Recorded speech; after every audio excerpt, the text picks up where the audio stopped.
ಅಕ್ರಮವಾಗಿ ಸಾಗಾಟ ಮಾಡಲಾಗುತ್ತಿದ್ದ ಪಡಿತರ ಅಕ್ಕಿಯನ್ನು ಸೀಸ್ ಮಾಡಲಾಗಿದೆ. ವಾಹನ ಜಪ್ತಿ ಮಾಡಿದ್ದಾರೆ ಆಹಾರ ಇಲಾಖೆಯ ಅಧಿಕಾರಿಗಳು.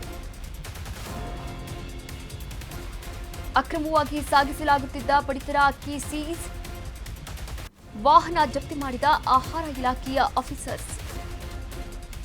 ಹಾವೇರಿ ಜಿಲ್ಲೆಯ ಬಂಕಾಪುರ ಹೊರವಲಯದಲ್ಲಿ ಸೀಸ್ ಮಾಡಲಾಗಿದೆ.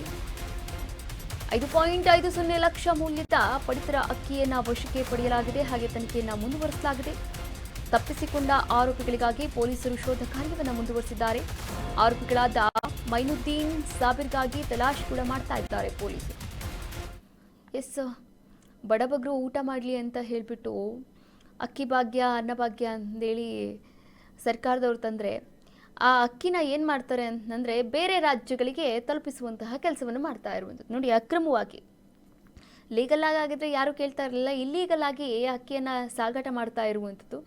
ಕೆಲವೊಂದು ಟೈಮಲ್ಲಿ ಇಲ್ಲ ರೇಷನ್ ಖಾಲಿ ಆಯಿತು, ಮುಂದಿನ ತಿಂಗಳು ತಗೊಳ್ಳಿ ಅಂತೇಳಿ ಹೇಳುವಂತಹ ಸಂದರ್ಭ ನಮ್ಮ ಕರ್ನಾಟಕದಲ್ಲಿ ಎಷ್ಟೋ ಜಿಲ್ಲೆಗಳಲ್ಲಿದೆ, ಎಷ್ಟೋ ಗ್ರಾಮಗಳಲ್ಲಿದೆ.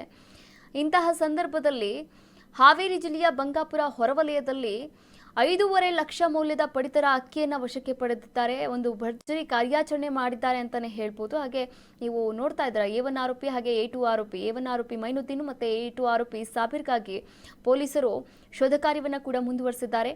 5.5 ಲಕ್ಷ ಮೌಲ್ಯದ ಪಡಿತರ ಅಕ್ಕಿಯನ್ನು ವಶಕ್ಕೆ ಪಡೆಯಲಾಗಿರುವಂಥದ್ದು. ಲೋಡ್ ಗಟ್ಟಲೆ ಸಾಗಿಸ್ತಾ ಇದ್ರು. ಇದೆಲ್ಲ ಎಲ್ಲಿ ಹೋಗುತ್ತೆ? ಹೊರ ರಾಜ್ಯಗಳಿಗೂ ಹೋಗುತ್ತೆ. ಹಾವೇರಿ ಜಿಲ್ಲೆಯ ಬಂಕಾಪುರ ಹೊರವಲಯದಲ್ಲಿ ಸೀಸ್ ಮಾಡಲಾಗಿರುವಂಥದ್ದು. ಈ ಕುರಿತ ತನಿಖೆಯನ್ನು ಕೂಡ ಮುಂದುವರಿಸಿದ್ದಾರೆ ಆಹಾರ ಇಲಾಖೆಯ ಆಫೀಸರ್ಸ್. ಖಚಿತ ಮಾಹಿತಿಯ ಮೇರೆಗೆ ದಾಳಿಯನ್ನು ಮಾಡಲಾಗಿರುವಂಥದ್ದು. ಹಾಗೆ ಲಾರಿಯನ್ನು ಕೂಡ ವಶಕ್ಕೆ ಪಡೆದಿದ್ದಾರೆ.